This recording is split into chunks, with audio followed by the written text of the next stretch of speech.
highlights the impact that corruption and illicit financial activity have on global development and the rule of law.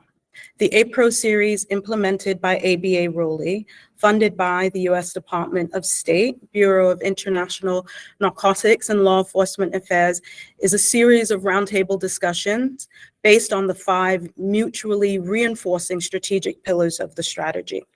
Today's discussion will focus on Pillar 5, increasing anti-corruption effectiveness in the United States foreign assistance programs and through diplomatic engagement. I ask that everyone please feel free to introduce yourselves, your name and your organization in the chat. This is also a friendly reminder to please mute your microphones. During the audience Q&A session, we invite you to raise your hand and to ask your question on camera if you like.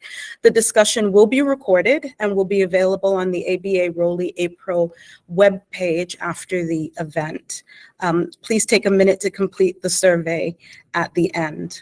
I'm going to introduce Mr. Robert Leventhal. Robert will begin with opening remarks. He is the Division Chief in the U.S. State Department's Bureau of International Narcotics and Law Enforcement Affairs in the Office of Global Programs and Policy. And then moderating our discussion after Mr. Leventhal's remarks will be Mr. Brendan Boundy, who serves as the Deputy and Senior Advisor for the U.S. Department of State's Coordinator on Global Anti-Corruption. Rob, over to you. Thank you so much, Andrea, for that introduction and for the support that you and Randy and others at ABA-ROLI have provided to implement this program.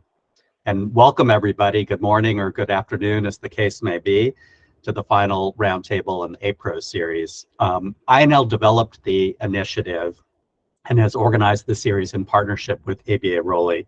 First, to better convey to stakeholders the actions, the wide range of actions that the U.S. government is taking to implement the U.S. strategy on countering corruption.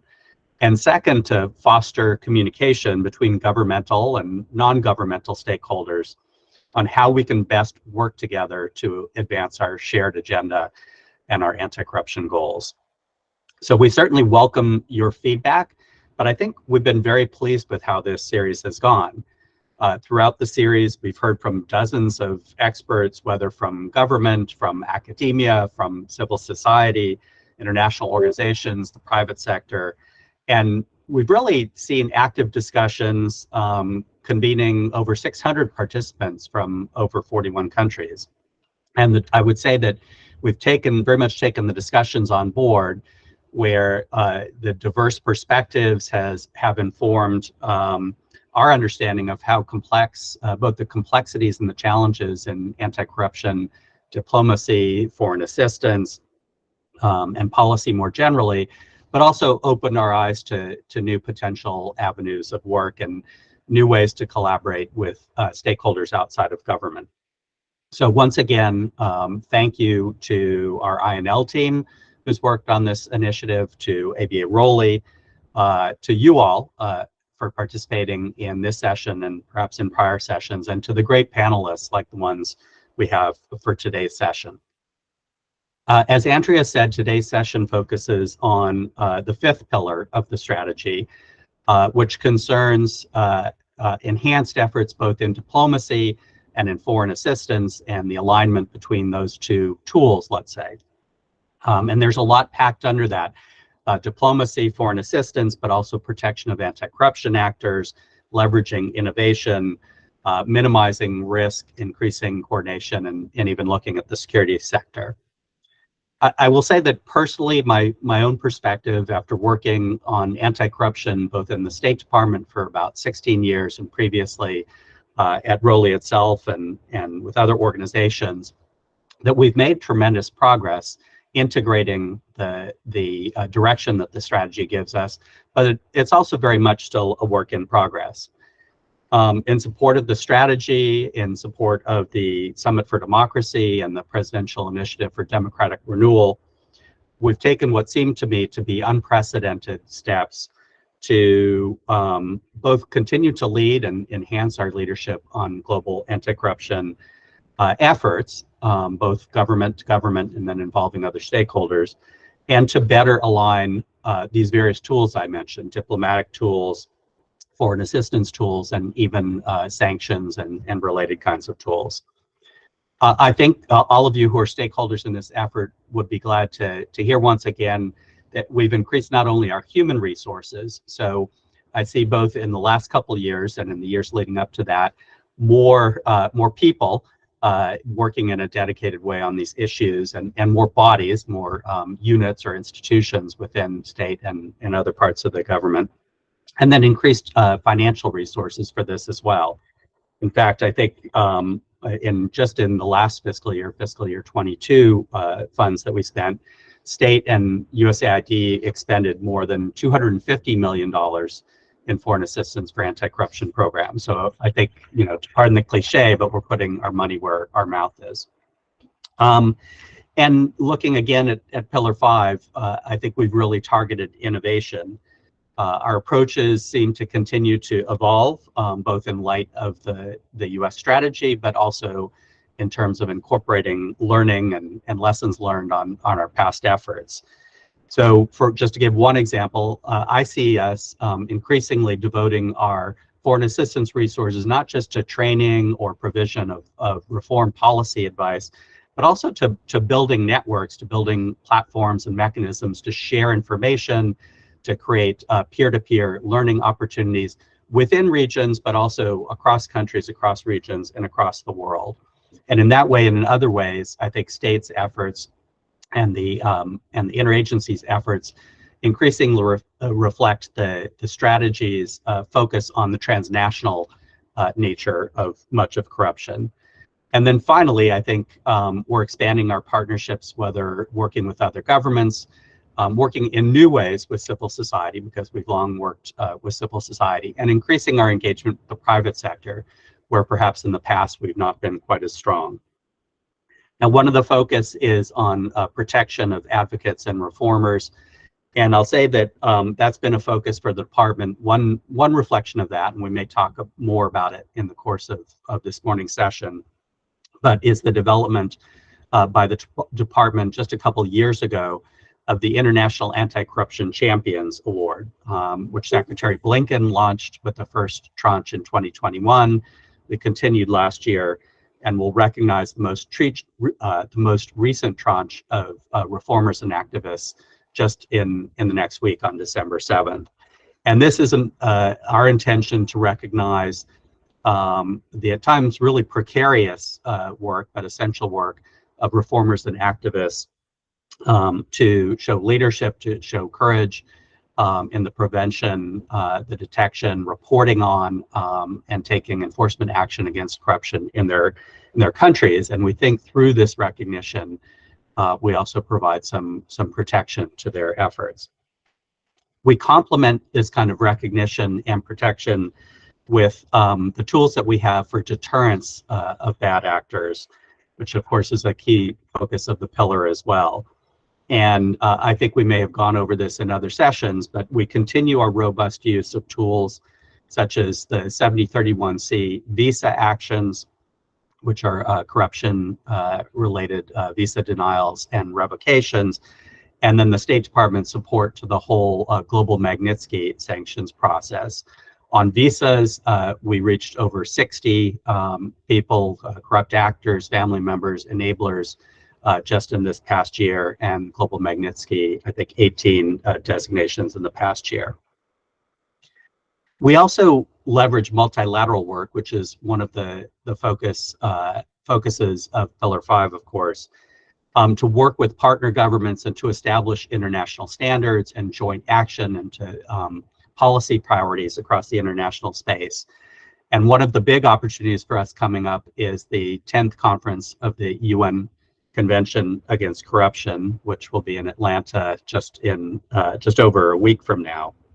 And it's the largest and most prominent multilateral meeting on anti-corruption. It's the very first time that the US will be hosting this event.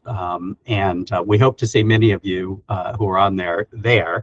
But one of our key themes as hosts for the event will be championing the role of civil society and other non-governmental stakeholders in the anti-corruption battle, both their own role, let's say, per se, and the ways that government and civil society really have to work together to be most effective in this space.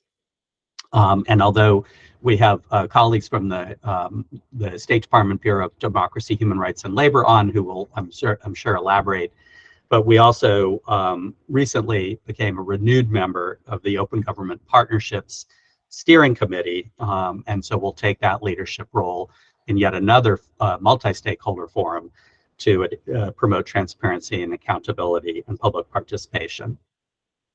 To start to wrap up, I want to give 2 or 3 examples from my own bureau. Those comments were about the State Department as a whole, but my own bureau, International Narcotics and Law Enforcement Affairs, and some of the ways that our work has become aligned with Pillar 5, some of the ways that we're trying to express that strategic guidance from the White House. So in addition to our work leading some of the multilateral efforts, whether in the UN Convention Against Corruption sphere, the G20, where we lead the work with the Anti-Corruption Working Group, and in regional fora from the OAS to APEC and others, we've been trying to intensify our bilateral diplomatic engagement and really press other countries and work other countries bilaterally on this issue set, whether through our own INL leadership or by supporting department-wide leadership, either the Coordinator for Global Anti-Corruption, Richard Nephew, Secretary Blinken, or other state 7th floor leadership, as we say, to really make this issue front and foremost in our bilateral engagement. And then, of course, we also are trying to more fully align our foreign assistance in INL, some of the global programs that we do, with some of our goals and with some of the priorities that are established in these multilateral fora. So, for example, we are trying to help countries who are subject to conventions like the UN Convention Against Corruption, the Inter-American Convention, Council of Europe, and others, live up to their commitments. So if their status as states parties commit them to take certain measures, to adopt certain laws, to enforce or put into practice certain measures, then we're there to help them do so. And when they're subject to the peer review processes that put some pressure on them to live up to their commitments, we're also there to help support them take the follow-up action. So an example of that is we're providing over $10 million just in this next year to support regional anti-corruption hubs in partnership with the UN Office of Drugs and Crime, which is the Secretariat for the UN Convention Against Corruption, to surge technical expertise to country counterparts, whether in government or in civil society, to implement their UN Convention Against Corruption commitments. In terms of innovation, I'd highlight the ways we're working with, let's say, non-traditional partners for INL, including through something that we call GPS, the Global Initiative to Galvanize the Private Sector as partners in combating corruption. So this, as I said, is quite new for INL. And through this, this engagement, through this partnership and initiative, there are currently more than 50 multinational companies and civil society leaders who are working under the framework to help smaller companies build their capacity to prevent and detect corruption. And we're not ignoring the role of technology in this attempt to be more innovative with our foreign assistance efforts. We've developed something called the Anti-Corruption Solution Through Emerging Technology, or, because we like clever acronyms, the ASSET initiative. And through ASSET, INL and our partners are supporting both the development, but then the dissemination and ultimately the uptake of new technologies aimed at enhancing transparency and accountability. And you'll hear more about this in the course of the session.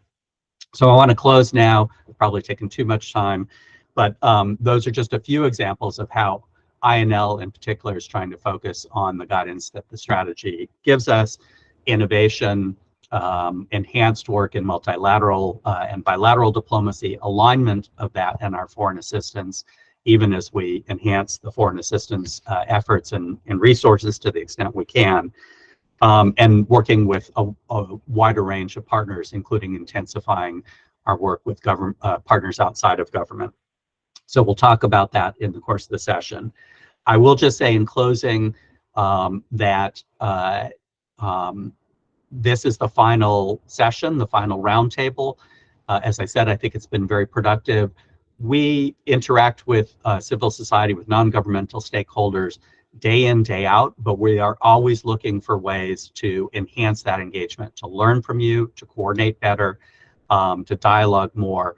So I welcome, and I know my colleagues welcome, input on how we can continue to do that and how we can improve that, both with the things that we've been doing and other new initiatives like this successful APROE initiative as we go forward. So with that, thank you very much. I look forward to the discussion.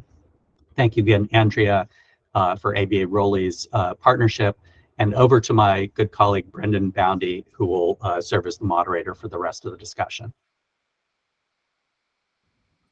Wonderful. Well, thank you so much, Rob, for those words. Really great way to frame not only what the INL Bureau and others at the State Department are doing, but also kind of a broader look back at the strategy and all the efforts from the U.S. government that are going into strategy, along with our civil society partners. And certainly concur on that last point on always looking for ways to engage civil society and to hear more about what we can do better. And just looking at some of the folks in the chat, we have a good cross-section not only of U.S. government partners from DOJ and Treasury and State Department posts and bureaus, but also civil society partners as well. So thanks to the organizers for bringing us all together. Again, I am Brendan Boundy. I work for the State Department Coordinator on Global Anti-Corruption, which was really established just as the strategy and the national strategy was formulated to integrate and elevate our U.S. government, our U.S. State Department anti-corruption efforts. And so from our perch here, we really see all the great work that the department is doing, but also because we're engaging with the interagency a lot, we see what the interagency was doing. And because we're talking to civil society a lot, we see a good vantage point from to understand all the good work that's going into our anti-corruption efforts. So for today's event, I will be your esteemed moderator. We will hear from an excellent panel of experts representing both government, the State Department, DRL Bureau, USAID, and also the Accountability Lab and the World Bank Group. So really excellent cross-section of voices. We will hear from each of these panelists for about 7 minutes. I will be monitoring the time, and if we do want to make sure we have time at the end for Q&A. So I may have to break in if someone is not adhering roughly to the 7 minutes. And again, you see the biographic information in the chat, but we'll first hear from Dr. Pat Davis, who's the Director of Office and Global Programs in the Bureau of Democracy, Human Rights, and Labor at the U.S. State Department. So Dr. Davis, I will hand the floor over to you. Thank you so much.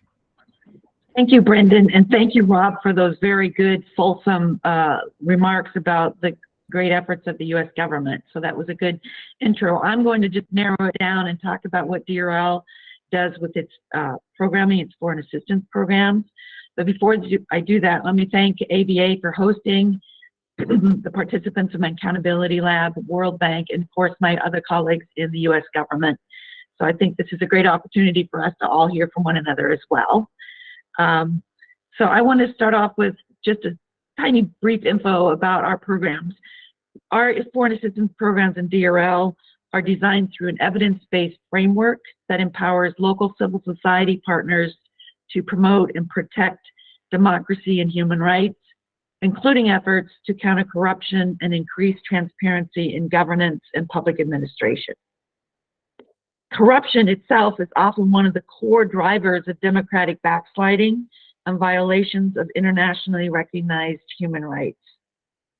As a bureau in DRL, we work to incorporate democracy and human rights considerations into department and interagency engagement on corruption, which we heard a lot about from Rob. So our foreign assistance programs approach focuses almost exclusively on support to civil society and media organizations. We generally in DRL do not provide government-to-government assistance. We allow that our colleagues in INL to do that and others. So our approach is a bottom-up approach that provides direct support to investigative journalism and civil society, advocacy groups to identify and expose corruption, increase accountability for corrupt actors, and advance transparency and anti-corruption reforms. They promote collaboration and information sharing between civil society organizations, the media, and to some extent, governments who are striving for accountability efforts. And they seek to strengthen oversight of public institutions and elected officials. Our programs also address opaque and unaccountable corrosive capital flows across borders and the strategic use of corruption and kleptocracy by authoritarian states to undermine democracy and good governance. Most of DRL's funding, unlike bilateral assistance that comes through our embassies and AID missions, most of DRL's assistance is global in nature.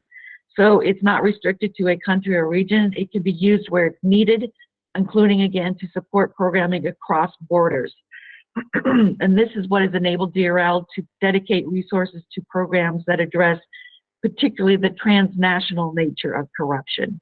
I think that is what our particular niche is, that we can work with generalists, civil society, in both where the corruption is and where the money is flowing to.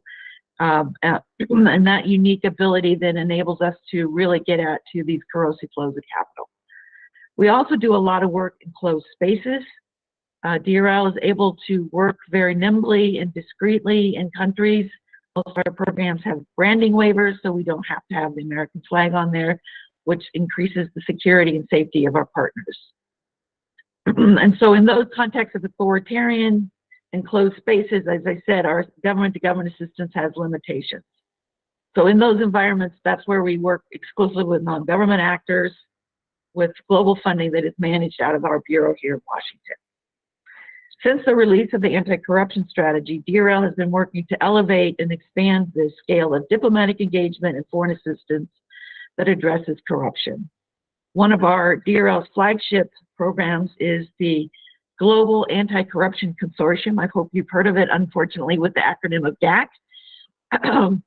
This was a key deliverable that was included under the Presidential Initiative for Democratic Renewal at the first Summit for Democracy. Secretary Blinken called on summit attendees to join the U.S. in supporting this multi-donor initiative to counter transnational corruption. In response, DRL created a gift fund, which means that we can solicit donations and funding from other sources, including the private sector as well as other governments, to enable us to pool resources across the public and the private sectors and to streamline then the administrative requirements for our GAC partners. Since the summit, multiple donors have provided support to the GAC through this gift fund that we have. In the interest of promoting civil society's role as vital partners in anti-corruption, transparency, and accountability, DRL leads the U.S. government's international engagement with the Open Government Partnership, which Rob also spoke about. It's through these OGP national action plans that were co-created by governments and civil societies that members of the public can translate their expertise into tangible reforms. So we are doing some programs where we work with civil society in countries to work with their governments on their commitments that they've made to the OGP. And we believe that democracy is more resilient through this meaningful participation in open government policy making. Last month, the U.S. joined the OGP Steering Committee, and we are looking to reinvigorate our domestic OGP process here in the United States as we look forward to the development of the U.S. government's 6th National Action Plan. In addition to diplomacy on OGP issues with countries around the world, again, we are expanding our work with civil society organizations to engage in these processes. Secondly, we work to protect anti-government actors. We know that civil society media actors are on the front lines in the fight against corruption and experience extremely high levels of risk due to this work. Evidence indicates that the erosion of democratic safeguards and the rule of law is threatening their ability to conduct investigations and advocacy. Corrupt actors are increasingly leveraging a diverse set of tools to surveil and harass journalists, to limit press freedom and stifle advocacy. Therefore, holistic safety and security support to all of our efforts to protect journalists, independent media organizations, and civil society actors who work to uncover corruption and share fact-based information with audiences.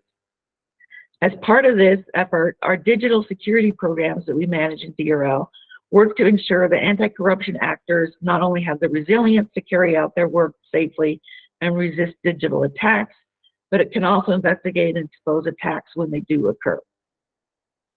DRL is also working to ensure that our emergency financial assistance are more responsive to a wider range of anti-corruption and transparency actors. To do this, we recently launched a new program designed to reach what we call non-traditional advocates to ensure that actors exposing corruption have access to resources and protection. Beneficiaries of this program do not need to be full-time human rights activists or demonstrate a history of activism, as is required with DRL's traditional existing mechanisms. But this emergency fund will focus instead on individuals or groups that face threats or attacks because of their work in defense of transparency, accountability within or outside of their profession. We expect recipients to include a variety of anti-corruption and transparency actors, including whistleblowers and government reformers. Those are the key targets that we are trying to reach here that we weren't able to do through our traditional funds that work primarily only with human rights actors. Let me speak lastly to our leveraging innovation in the fight against corruption. One of the ways we're doing this is how we fight corruption by breaking down the silos between the various sectors to improve coordination and collaboration.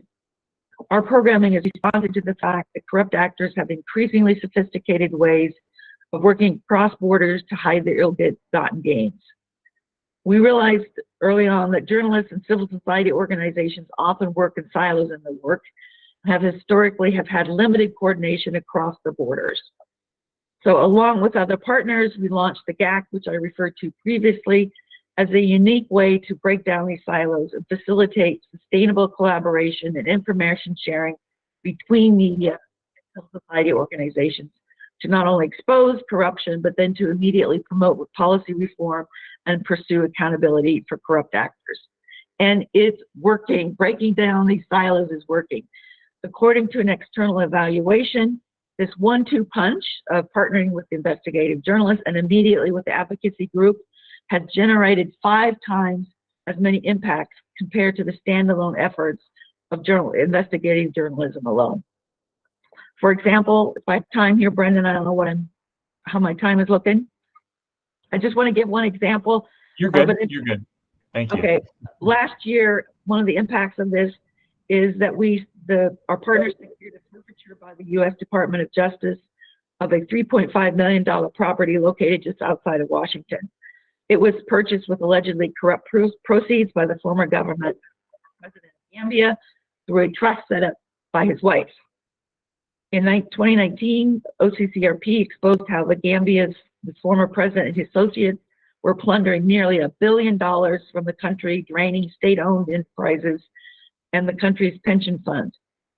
Transparency International used those findings of the investigative journalists of OCCRP to call attention to these enablers of grand corruption and submitted the evidence to relevant authorities at DOJ that led to this forfeiture. So thank you with our work, also with my DOJ colleagues on the line. We're also strengthening the networks of journalists to work more effectively across borders within region and around the world to follow these corrupt flows, which again is key to say, okay, might know who the corrupt actors are, but we need to find out where it lands. And that means journalists have to then work with the countries where the corrupt money is flowing to. And so we're going to continue to double down on this work and investing in these hard-hitting investigative journalism and advocacy programs. Lastly, I just want to say to improving coordination and risk analysis across foreign assistance. Since the launch of the anti-corruption strategy, we are working to improve our coordination of our programs within DRL and with our colleagues across the U.S. government. As Rob mentioned, we work with our interagency colleagues in each phase of our procurement processes. When we're soliciting proposals, when we're reviewing proposals, we invite them to sit in our panels to ensure complementarity of the program activities with other government actors. And obviously, we have very closely partnered with our colleagues in INL to launch 2 joint program initiatives to support civil society organizations to leverage visa restrictions, which Rob referred to, and sanction authorities in the U.S. and internationally. So we're working together, INL, on these sanctions and visa restrictions to improve accountability for acts of corruption by gross violations of human rights. I'll stop there just to kind of throw this out, and I'm happy during the Q&A session to answer any questions. Thank you. Thank you so much, Pat. That was really helpful. As noted in the chat, you can ask questions in the chat, but we're going to hold questions until the end during the Q&A section. And I believe there's also there'll be an anonymous question feature, which I think at some point we'll put in the chat sort of how to do that. So we'll hold questions to the end, but feel free to drop them in the chat as you think of them. Thanks again, Pat. And we're now going to turn to Sherry Lee Erasmus, the co-CEO and Chief Learning and Agility Officer at Accountability Lab. So thank you so much, and over to you, Sherry Lee. Thank you so much, Brendan, and thank you to ABA ROLI and INL for this opportunity to join this amazing panel of speakers this morning. At Accountability Lab, we are proud to partner with INL under their Anti-Corruption Solutions for Emerging Technologies, or ASSET program that you've heard mentioned here already. And as a result of this partnership, we've worked with 3 regional cohorts of innovative thinkers who are eager to use technology to push back against corruption. And we're accompanying them as they build these tech tools that they've conceptualized under this program. So I'm here this morning speaking as a civil society practitioner, and I think of advances in technology and the continuous emergence of new technology as a dynamic that leads us to a crossroads. It can either lead us to enhanced transparency and further democratization of information, as it already has, or it can also leave marginalized communities who lack connectivity and digital literacy skills even further behind in counter-corruption efforts. So when I consider the possibilities that come with the increased use of digital tools to strengthen participation, accountability, and inclusivity, I think it is important to talk about pathways that help us bridge these 2 divergent paths. The last thing we want at the end of the day is to advance in ways that leave the most vulnerable among us still at a loss for how to hold governments and other actors accountable. The use of technology in accountability and anti-corruption efforts continues to expand, and at Accountability Lab, we recognize that it's also an area in which we need to bridge divides as civil society.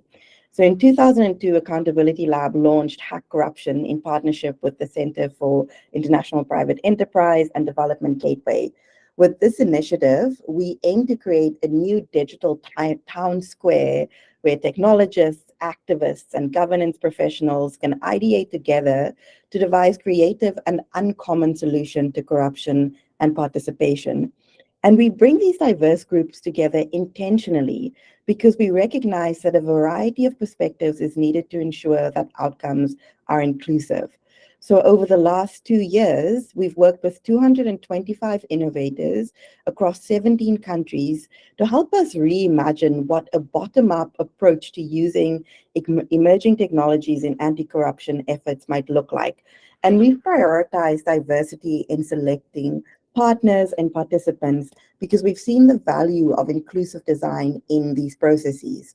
Ultimately, we want people to take ownership of tools so that they are more likely to be used and not another potential tool that gathers dust and doesn't really push us further along when it comes to anti-corruption efforts. So I'd like to share a couple of examples. Through this process, we've identified and supported the development of around 15 tools that are currently in development, and all of them have huge potential. In Bangladesh, for example, our participants have built an e-procurement monitoring system that analyzes government procurement data in real time. Making this easy to understand dashboard available to the public enables ordinary citizens, CSOs, and investigative journalists to ultimately lift the veil on how tax money is spent. And this puts a tool to hold government accountable in the hands of millions of people across Bangladesh. In Colombia, we're supporting a team building an AI chatbot that allows citizens to very easily access procurement data by simply dropping a question about a procurement process in their city or at the national level into the chatbot. This doesn't only make procurement data more accessible, but it makes it user-friendly, easy to interpret, and helps foster the participation we need to push back against corruption on the civil society end. Because even if we say that the data is there and it's transparent and people have all the information they need to build anti-corruption efforts on the CSO end, this data is not always interoperable.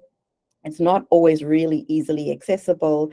And in spaces where there's little incentive for governments to make it accessible or understandable, these things remain hidden. And while there are commitments about open data, it's really hard for people to access things. As we've continued to build out tools in different regions, we've even come up across many stumbling blocks, like really robust right to information acts, for example, in certain countries, but then you still have to pay on the back end to access certain pieces of procurement data, for example, or it's really hard to pull any information on beneficial ownership transparency, for example, in some geographies without having to pay for those documents. So what we're trying to do through these partnerships is create tools that take those barriers away so that ordinary citizens have greater access. However, to make this level of accountability and transparency possible in anti-corruption efforts, we need a number of very real commitments at the national and international level. And I think this is where partnerships between the US government at the diplomatic level, between CSOs and also with private sector can really move us along. I'd like to share 3 of these commitments that I think are going to be crucial in coming years. First, leveraging technology relies heavily on access. We need private sector and government collaborations to help us increase access to the internet so that we can ultimately bridge the digital divide that still leaves not only many voices unheard, but many people with very little access to really important data that helps anti-corruption efforts. Second, we need commitments to and the practical implementation of open data standards. Lack of access to justice and corruption breed in opaque spaces, and citizens are only truly equipped to hold their leaders and institutions accountable when public data is truly put in their hands. And third, we must collaborate across sectors and disciplines to co-create the technologies we need to foster inclusion and participation in a truly inclusive manner. Who designs the tool matters, and we leave marginalized communities behind when we develop products that do not reflect their lived experiences and the lived experiences of frontline anti-corruption efforts at the grassroots level. Finally, emerging technologies offers us many pathways for change, but it's only when there is civic space to have dialogue and mobilize around what we are learning that we can really see the fruits of these possibilities. It remains our responsibility as an international community to shine a light on spaces where communities do not have the bandwidth to advocate for themselves and to ensure that there's greater access to both the tools and the data that they need to advocate for themselves.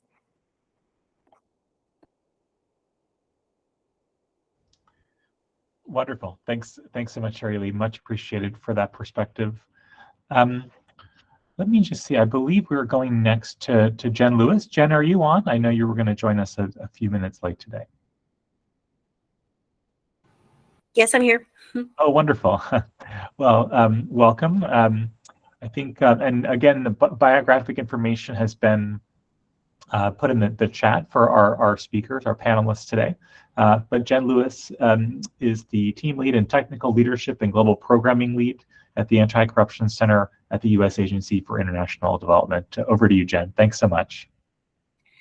Great, thank you so much, and apologies for having joined a little bit late. It's a real pleasure to be here today with so many great colleagues from across the U.S. government. And of course, I'm really thrilled to be here today in my new capacity, sitting on our brand new Anti-Corruption Center. So I will go ahead and tell you about that later. But let me first just talk a little bit about some of what USAID's efforts have been over the past 2 years in terms of implementing the US strategy. It's amazing that it's been 2 years. That's still a shock to me. It's been a whirlwind time, I think, for so many of us.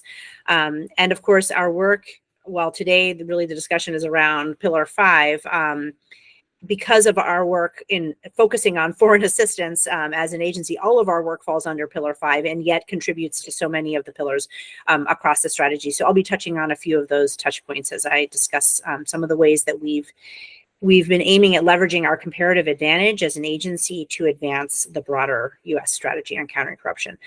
So I'll just start by saying I don't think it's an overstatement to say that over the course of the last 2.5 years, we at USAID have completely transformed the approaches, tools, programs, capacities that we have as an agency to counter corruption. And we've really positioned our agency as a thought leader at the global level and as a partner in this global endeavor. And so that is due to the tireless work of our Anti-Corruption Task Force, which I hope everyone here has heard of, but which we stood up in June of 2021 to really meet the moment that was created by President Biden with his issuance of the NSSM on anti-corruption. And of course, over the course of the last 2.5 years, this sort of small and scrappy team that we put together has led an ambitious push to reorient our policy engagement on this issue, our public posture, our partnerships, and our programming to tackle transnational corruption at the scope and scale required. We have always worked on anti-corruption. We work on it in every country in which we work, for the most part. We've worked on it for almost 3 decades in some cases, but we have never been able to fully tackle the issues around transnational corruption until now. We've also exerted new levels of influence across the interagency, working with so many who are here today in terms of feeding into and shaping that U.S. strategy and what has come of it since then, but also the larger global community. In terms of leading the charge on internally, we've really focused on countering corruption across everything we are doing as an agency on the development side and the humanitarian side. And then, of course, building out a new and impressive suite of global programs and initiatives. So if you'll indulge me, I'm just going to go through a few of what these are and what it really has set in motion in terms of the future. And again, some of this is switching between Pillar 5 and other pillars if we want to be strict about the way things are listed, but this is all obviously highly connected to the broader achievement of this U.S. strategy. So, for example, under Pillar 1 of the strategy, the USG is called on, right, to adapt our approaches to address the many ways in which corruption is manifesting globally and devoting additional human resources to synchronizing this work as a core policy priority, including the focus on transnational corruption, of course. This is really the bread and butter of what the ACTF, the Anti-Corruption Task Force, which is now the Anti-Corruption Center, or ACC, has led. First, we developed and launched the first ever USAID anti-corruption policy last December, so we're coming up on the 1-year anniversary. This elevates anti-corruption as a core development policy priority and sets forth concrete actions for our agency to take in programming policy, partnerships, research, operations to address this issue. And it's really groundbreaking because it elevates and reorients our anti-corruption efforts and establishes it as central to everything we do. It also focuses our anti-corruption work around protecting resources that are crucial for development and delivering on the promise of democracy as a system that works in the public interest. So it has both a development and a democracy imperative. The policy, importantly, requires our missions around the world to prioritize efforts to counter corruption across everything they do and to affirmatively mitigate corruption risks. And because we don't want this policy to just sit on a shelf gathering dust, since March of this year, we've been undertaking a strategic mission engagement plan, which is aimed at driving greater understanding, socialization, and ultimately uptake of this policy by mission and staff around the world. This has included, for example, running a series of monthly anti-corruption technical clinics, which my team is running to workshop what the policy means for missions at the country level and to brainstorm ways to approach implementation. And so since April of this year, we've already worked with 25 missions, almost 200 staff, and we're on a roll. We've got big plans for next year to reach even more missions with the goal to reach all USAID missions, maybe by the end of the year. We're working with our colleagues in other sectors too to unpack what this looks like in particular sectors, in health and in humanitarian assistance, and explore more sort of bespoke and specialized clinics and capacity building exercises to unpack these issues with staff. And this also includes a series of deep dives on subjects of common interest. For example, what does strategic communications look like in anti-corruption? We have some important research that's come out recently on the topic. What does this look like in terms of allowing our missions and our programs to address this issue in a way that makes sense at the country level? Second, we've made great strides in ensuring that we are countering this across the broad range of our work. And again, this comes from a recognition that we as a development agency, we cannot meet our development or our humanitarian mission without adequately addressing corruption, which stands in the way of everything. But we also can't achieve the ambition of the US strategy on countering corruption if we're not tackling this problem everywhere we encounter it, which means encountering it across all sectors. And so within the first few months of our task force, we launched a process to develop an overarching set of guidance for USAID staff across all backstops, all technical areas, which was the USAID Guide to Countering Corruption Across Sectors, which we also released a year ago. This centers anti-corruption as core to our development and humanitarian mission, but it also lays out practical guidance on how to do this, how to capitalize on opportunities, not to just understand corruption, but to do something about it. And it's serving as an umbrella resource for a suite of products that will go deeper in each sector. We did a really large one on global health last year. We're in the process of co-designing sectoral guidance right now on humanitarian assistance, which will be groundbreaking, on economic growth, and we've begun similar products for natural environment, for climate, gender, right down the line. So now let me just touch on Pillar 5 directly. Really to address the global reach of corruption and its pernicious effects, we have elevated and expanded the scale of all of our foreign assistance in line with Objective 5.1. That has been the biggest push of the ACC. So we've designed, launched, and are now implementing a signature suite of bold new programs that we pitched at the Summit for Democracy.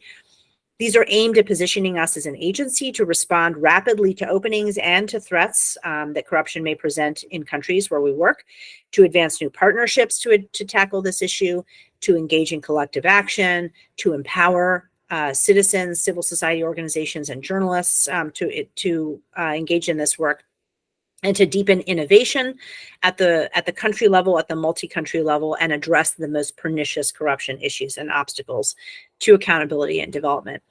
This suite of programs is really how we are implementing our own USAID policy, and has really positioned us, I think, as a leader in addressing some of these impacts on development and democracy that I mentioned earlier.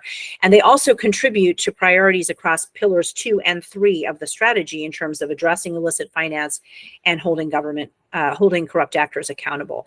So I'll take a few off. I don't want to take up too much time on this, but to date, we've launched our USAID's 12th Grand Challenge. Many of you have heard of it, the Countering Transnational Corruption Grand Challenge, which is really about working with solvers around the world to address these issues in innovative new ways in line with the strategy, with the US strategy.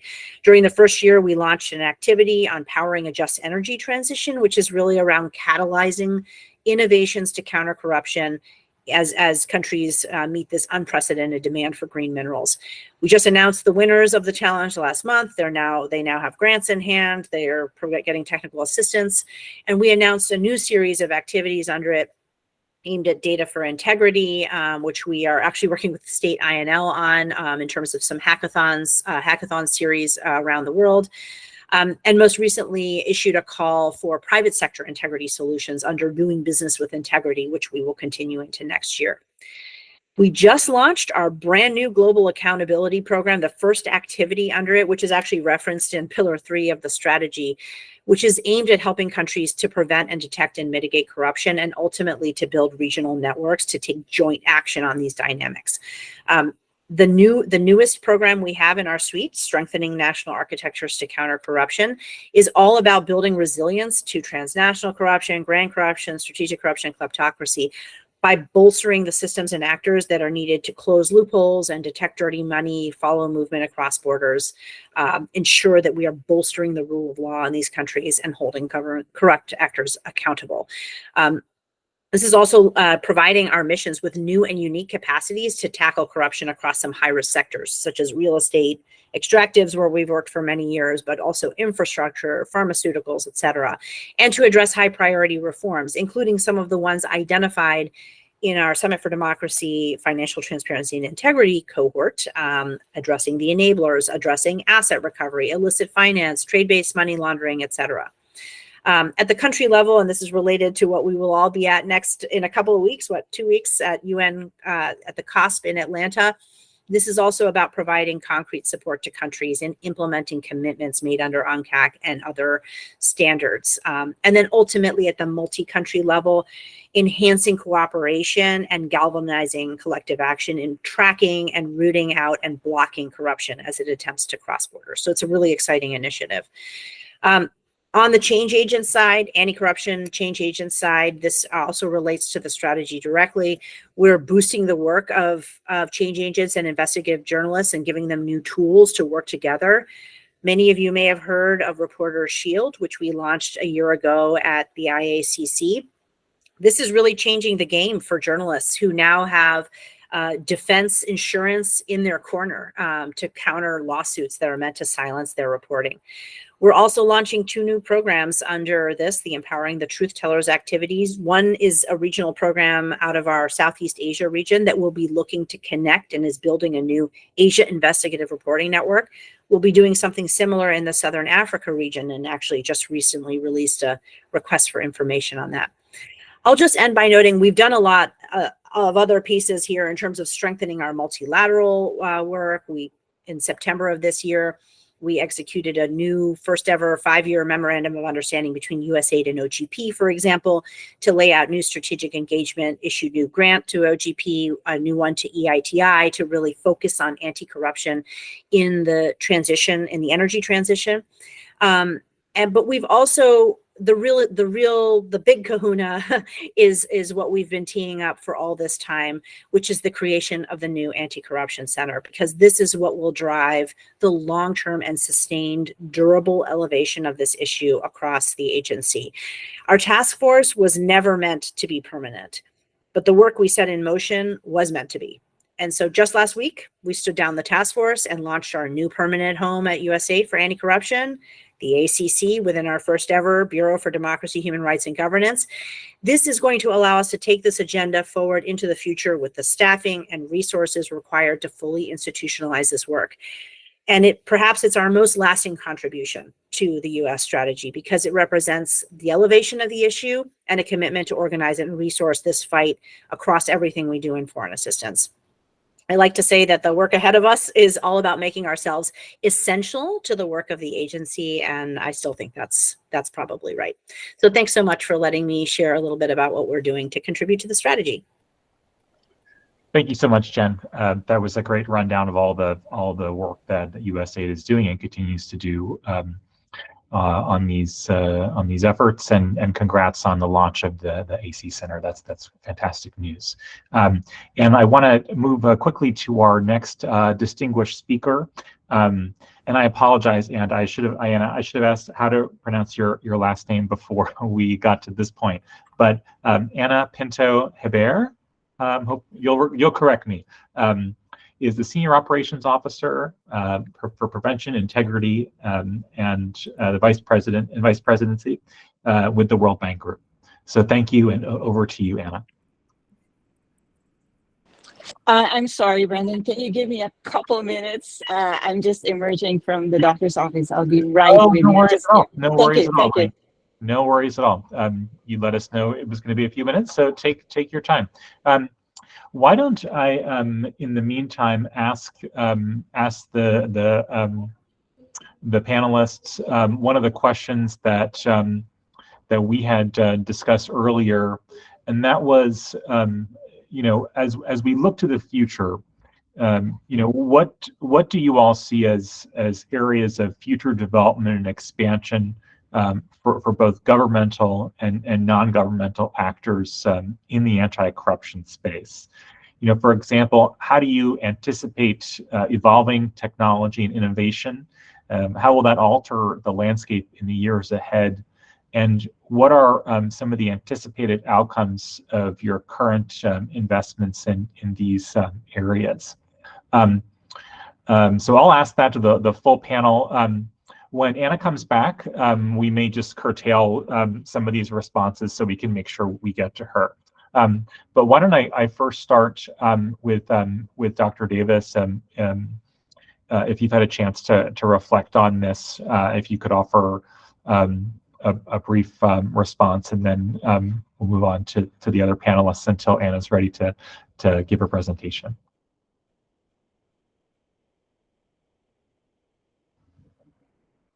I think you're on mute. Oh, maybe you're having some. I'm not able to hear you, so maybe you're having some tech issues there. Sherry Lee, do you have a response on this question? What do you see as areas of future development and expansion from your perspective as a non-governmental actor in this space? Thank you so much, Brendan.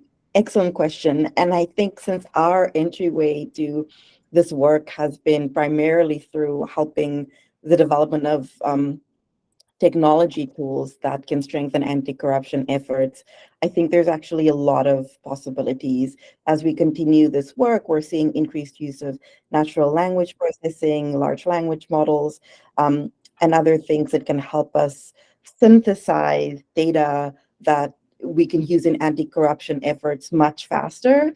And that is of great benefit to civil society organizations with limited capacity for analysis. So there's really just a whole host of opportunities that come with emerging technologies, but the converse is also true. So I think when we cast a future lens on this, we have to keep in mind that we have to stay focused on the challenges that come with emerging technologies and anti-corruption efforts. And I'll make a simple example. In the Southeast Asia region, we were supporting a team who were using natural language processing and scraping corruption-related data off of social media, for example, to get a better sense of corruption at the lower community level that goes unreported. However, there's still no real tangible way to then disaggregate that from things like bots and the proliferation of mis and disinformation. And so as the positive opportunities continue to expand, I think in the future, I want us to be really cautious of how the negative impact of things like artificial intelligence is also expanding, and we have to balance both of these things out if we want to continue using technology in anti-corruption efforts. Thank you. That's a really important reminder. Before we move to Anna, I see, Pat, you have your hand up. Do you want to respond just briefly before we give the floor to Anna? Sorry, I don't know what the glitch was. Apologize. No worries. I just want to re-emphasize what Sherry said, that we need to make sure that we're looking at the potential negative sides. So I think for us, it's more of staying on top of the increasing digital threats that are out there, and how to make sure that journalists and CSOs can safely communicate across borders. So protect them from the digital threats, but also then how they can do secure communication and then storage of this information in a safe way. And I just want to throw in one thing that's not tech related or really old-fashioned, the old-fashioned way. One of the efforts we are trying to work on now is working with like-minded governments who are also interested in accountability, using their own law enforcement mechanisms, is to get them to open up and be responsive when this information comes from civil society or from journalists, to say these are credible sources. I kudos to our colleagues in the Department of Justice, because they've been doing a great job at that. Not all countries are like that, so that is one of the things that we are trying to do, is to say we need to work with other governments to get them to understand how important this information is. You know, the information meets international standards, but you have to be receptive to it. So I'll stop there. Thanks. Excellent. Thank you so much, Pat. And just as a reminder, this event is being recorded, and there will be, and the recording will be available on ABA ROLI's website, just for, I think that was one of the questions in the chat. So let me, Anna, are you ready to go? Excellent. Okay, Anna, I'll move the floor to you from your perspective from the World Bank. Thank you. Thanks a lot, and I apologize for the for the glitches. I had a post-surgery appointment with my surgeon. No problem. So I'm briefly going to go over the topic assigned to me, which is to talk about how these matters are dealt with in terms of our own programs with other countries, right, with our clients. So the bedrock of making sure that we're increasing our effectiveness in this area is a set of anti-corruption guidelines that underpin all of our lending. As a result of those guidelines, a key question typically that our clients need to answer is, how do they operationalize their own obligations under the guidelines? Although the guidelines describe what it is the bank can do in case there are, let's say, allegations of fraud, corruption, collusion, and it sets out the parameters of our mandate. An unexplored area tends to be what the borrowers themselves need to do in order to prevent fraud, corruption, and abuse. So I've put up here in the slide some of the key areas that they need to operationalize in order for them to meet their obligations. Now, typically in our unit, what we tend to hear about are requests from our colleagues in the operational space, or else from country programs, or maybe even from ministries of finance of our clients, regarding capacity building. And these capacity building activities tend to focus on, let's say, 4 areas. One is the policy space. The second is the processes that would carry out the policies that they will implement. The systems that underpin their activities here, and the personnel, right? Who are the personnel that are going to be in charge of the activities in their side? Next slide, please. Now, next slide, please. So, on our side, in terms of our mandate to investigate fraud, corruption, and collusion, what we also try to do is distill lessons learned from the cases that we investigate, and from the schemes that the firms that undertake these sanctionable practices do, right? What is it that they're doing in order for us to incorporate risk mitigation measures into our projects? I'm putting up here the 4 areas where we are trying to carry out that part of our mandate. I work primarily in prevention of corruption risk, but there are other areas such as the previous speaker spoke about data. So increasingly, our own operations are very much informed by data analytics. We are also embarking on AI type of activities that would enable us to scrape information, and that's mainly through tools that are protected within the World Bank's information space. And then even within that space, our department has its own separate and secure cloud and part of the data lake. But it's through that we are able to deploy AI tools that would help inform, as I mentioned, gathering lessons learned, gathering data points of schemes. And then what we do is translate all of that into actionable information that both the task teams the project teams on our side can integrate into their risk mitigation, but also it informs our capacity building efforts that we then do with client governments through training, workshops, and specific actions that they should do. And then the very last slide here, I just wanted to point out that the bank's efforts in this area involve a lot of collective action. So let me speak first, let's say, about the sanctions track that our investigations follow. So once an investigation is completed, it's then presented to our sanctions board, which can then agree whether or not the investigation indeed established a sanctionable practice.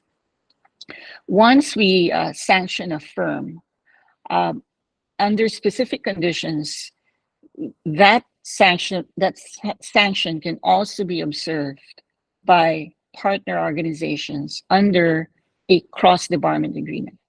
So this is a very important tool in our toolkit, because it alerts firms that not only are they debarred from engaging in World Bank finance projects, they also could be debarred by other financiers, including the Asian Development Bank and the European Bank of Reconstruction. So that's a lot of potential contracts that they could miss out on. And so it's a point of emphasis that we explain when we have workshops with contractors or with firms that aim to bid on World Bank finance projects. There are other collective actions that we also undertake. So every 2 years we convene over 200, close to 300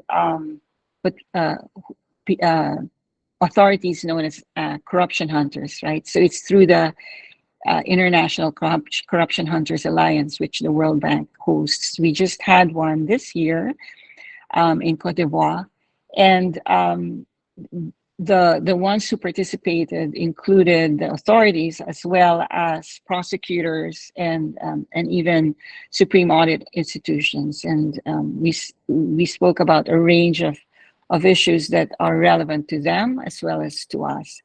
From what we've seen, it's a really important fora for us to form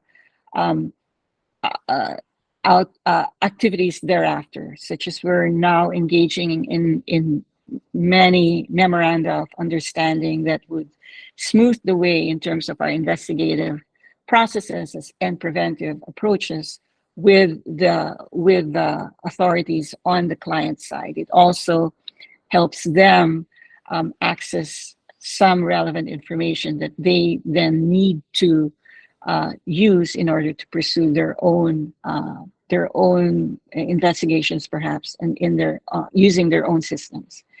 So as you all know, well, the bank's mandate only covers firms, entities, and individuals. We're not able to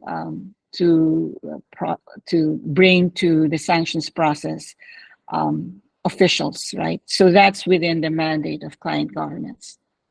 And so this type of collective action is also very helpful. So, and lastly, a lot of our counterparts, both in Europe and in Asia, are very interested in our efforts to use AI to, as I described, to aid our investigative process as well as our prevention approaches. And it's become the subject of many requests for presentations on exactly how we're going about this. We're investing quite a bit in this area, and we see a lot of promise in terms of not just for investigative outcomes, but also for capacity building purposes. For example, just Sunday night, I had a session with Chinese financiers as a result of the invitation of a multilateral platform in East Asia. And there was a lot of interest around how these approaches can aid their own efforts in KYC, right? So it's through these engagements that we're aiming to contribute to more discussion around how these tools can be used productively. So let me stop here. Thanks, Brandon. Thank you so much, Anna, and thanks to all of our panelists for those contributions. So we'll move now into the Q&A portion of today's event. There are a couple ways you can ask questions. You can click the raised hand feature, and you can speak to the group and provide your question that way. There's also the chat, and then there's also the anonymous question function that Andrea just shared as well.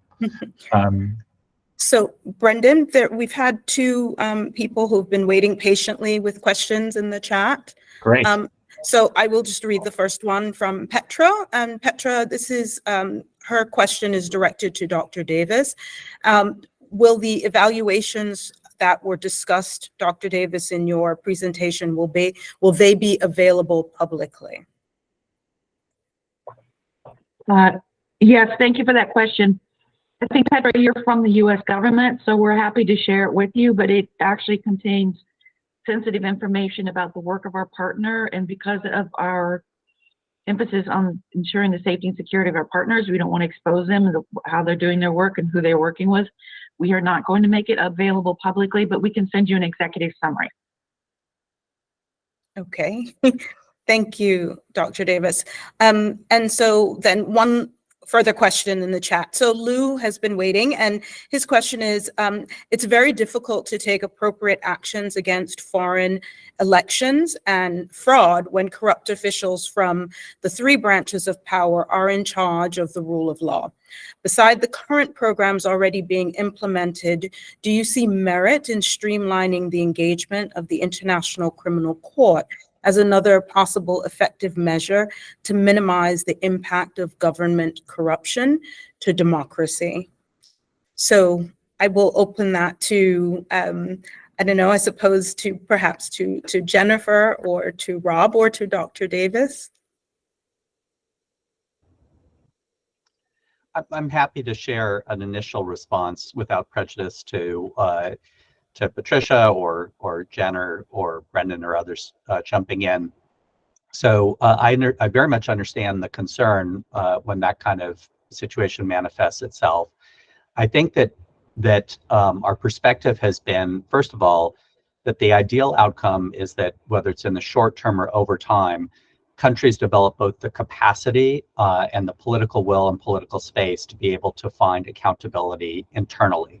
That's sort of the idea for that kind of situation. That's the ideal outcome for us, at least over time. Second, I think there's a lot of complexities presented and difficulties and sensitivities by a potential approach involving the ICC or even a new dedicated anti-corruption court, which some advocates have raised in various fora. But there are other tools available, whether it's countries' current membership in regional bodies. We've seen pressure through the EU, for example, on different countries in that mechanism. We've seen pressure from countries that belong to various OECD fora and others. So that's a way to pressure, prevent and pressure and respond to that kind of situation. And we have the kind of accountability tools like visa restrictions, like sanctions, whether coordinated by the U.S. or increasingly adopted and being used by other partners around the world. And those, and Pat referred to those, as well as our support for those as well. So I think that there's a suite of tools that we can probably use more robustly, and that we're seeking to use both in our own practice by arming our external partners, as Pat described, or by encouraging other governments to follow suit. The more that do it and in a more coordinated manner, the more pressure is actually exerted, while being open to other solutions if need be. But I think the ICC route is one that probably in the short term is not one that we're likely to pursue.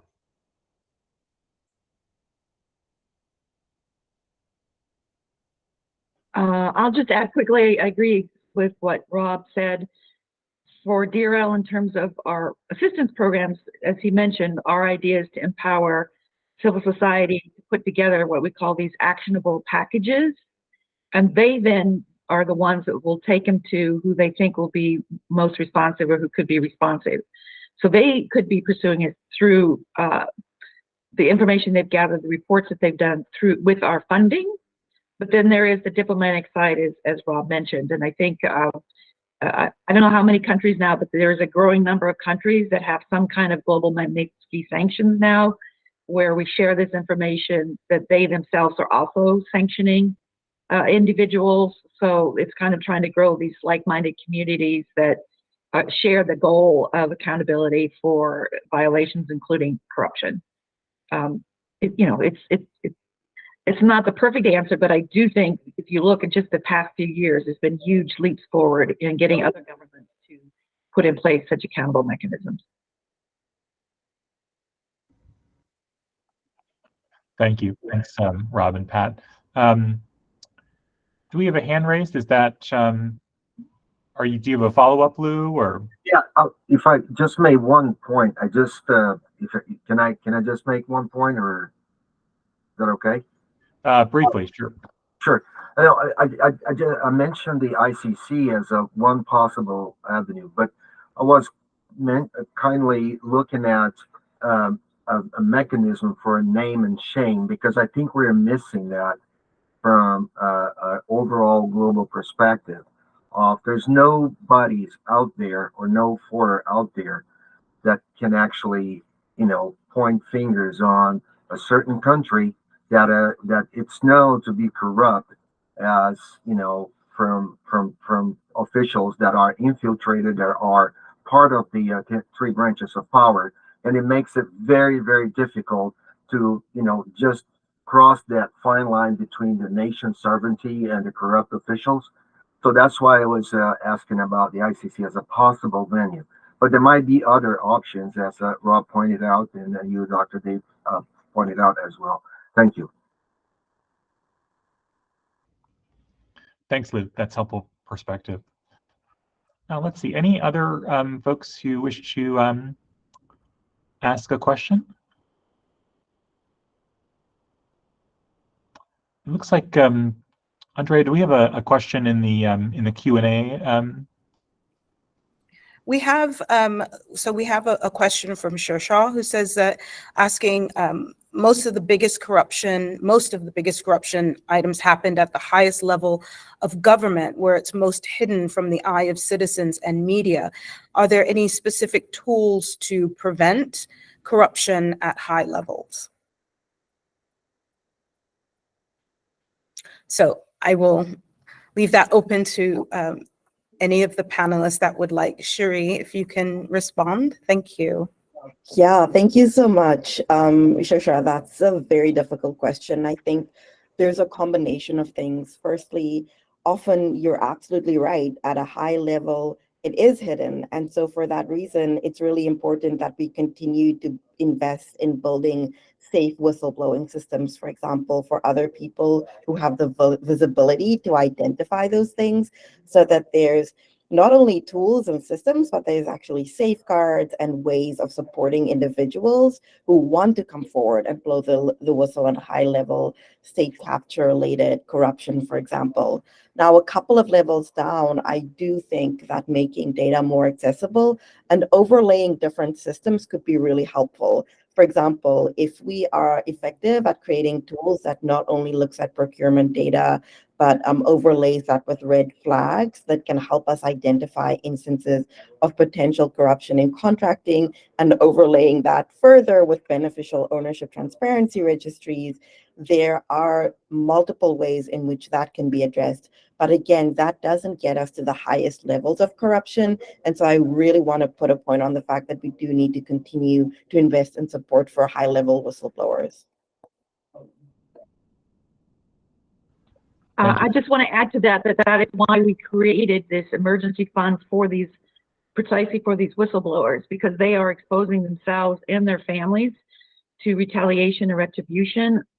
So we recognize that, and so this assistance will at least help them, get a lawyer or fight if they're retaliated against, and of course, in the worst case scenarios, improve their protection or help them flee the country. We hope it doesn't reach that, but that has to be that.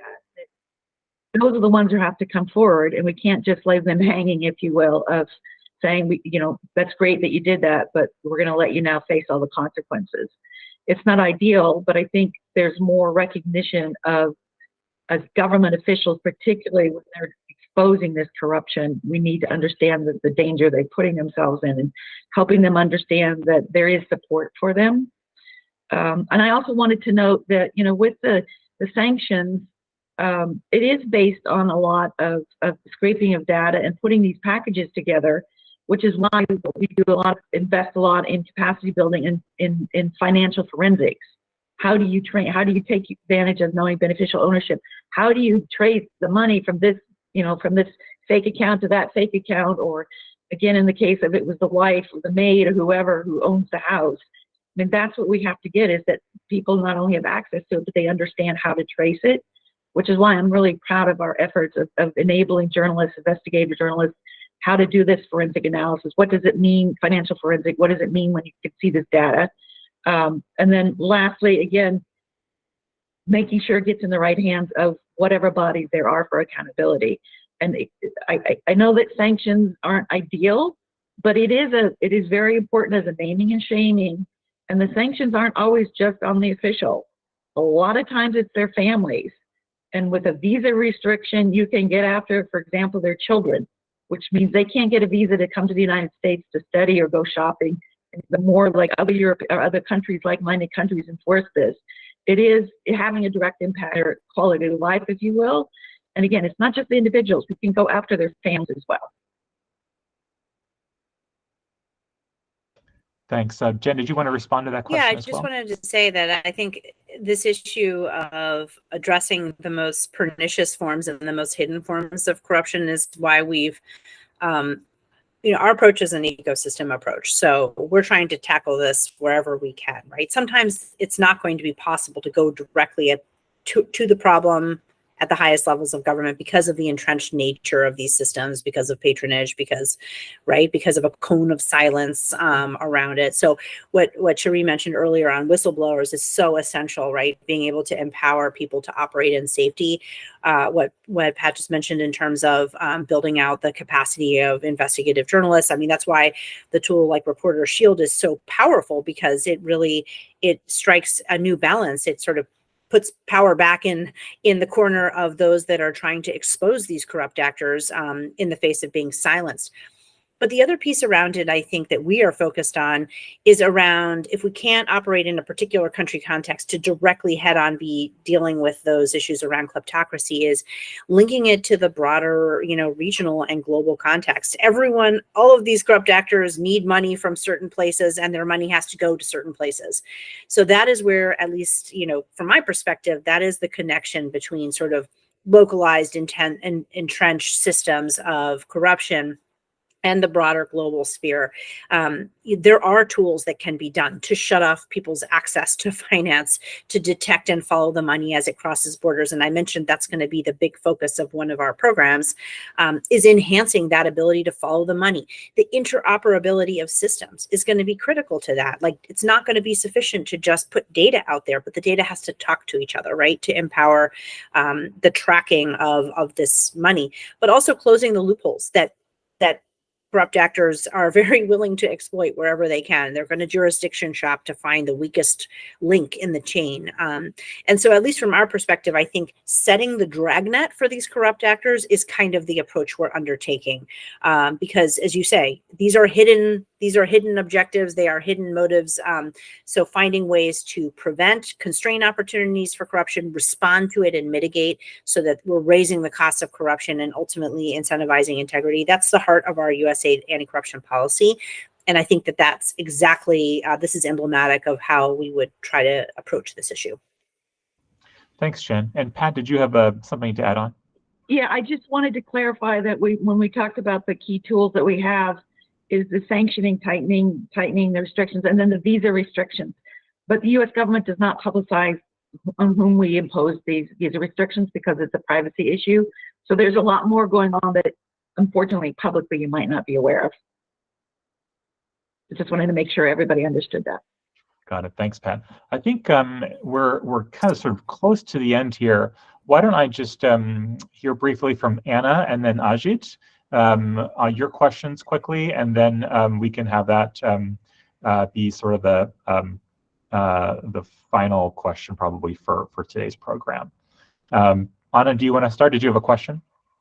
No, thanks, Brendan. I just wanted to quickly respond to a comment in the chat, which is the impact of the bank's debarment as well as cross-debarment with other MDBs is much larger than simply the contracts that we finance. This is very true because our debarment list is public, and increasingly client governments check what our debarment list contains and may integrate some aspects of this into their own, let's say, blacklisting process. So this is very true in terms of how that information is handled by individual client governments, because they do pay attention to what we are announcing as debarments.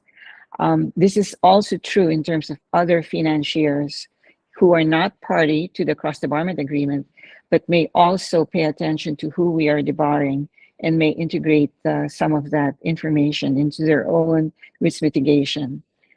I'll stop here. Thanks, Anna. Ajit, do you want to quickly ask your question? Yes, thank you, Brendan. Hi, my name is Ajit Sai. I work with the Indian American Muslim Council, a nonprofit. I have a very brief question specific to India, which has emerged in recent years as a very close strategic partner for the United States in many ways, military partner and South Asia and stuff like that, Indo-Pacific partner. We saw in the last couple of months reports from the Center for Human Rights of the American Bar Association, from Amnesty International USA, and from several United Nations special rapporteurs that the India has been weaponizing the Financial Action Task Force compliance to basically target civil society and human rights defenders, especially on two of its critical laws. One is called the Prevention of Money Laundering Act, and the other is called the Foreign Contribution Regulation Act. And there's massive attacks on civil society. People have been imprisoned. There's a third law, of course, which is Unlawful Activities Prevention Act, which brings up terror charges. So what is the scope for investigating those allegations against India? And a second part of the question is Gautam Adani, who was until January the world's second richest person after Elon Musk, has been accused over the last 10 months of running billions of dollars in corruption across continents, which has been reported in detail by Financial Times, Forbes, Fortune, Associated Press, Wall Street Journal, the world over. And this financial corruption is being protected, according to journalists, by the Prime Minister of India, with whom Mr. Adani, the industrialist, is very close. So these are some very, very high end of corruption at the state level. I just wanted to ask, especially the representatives from the Department of State, also the World Bank and the Department of Justice.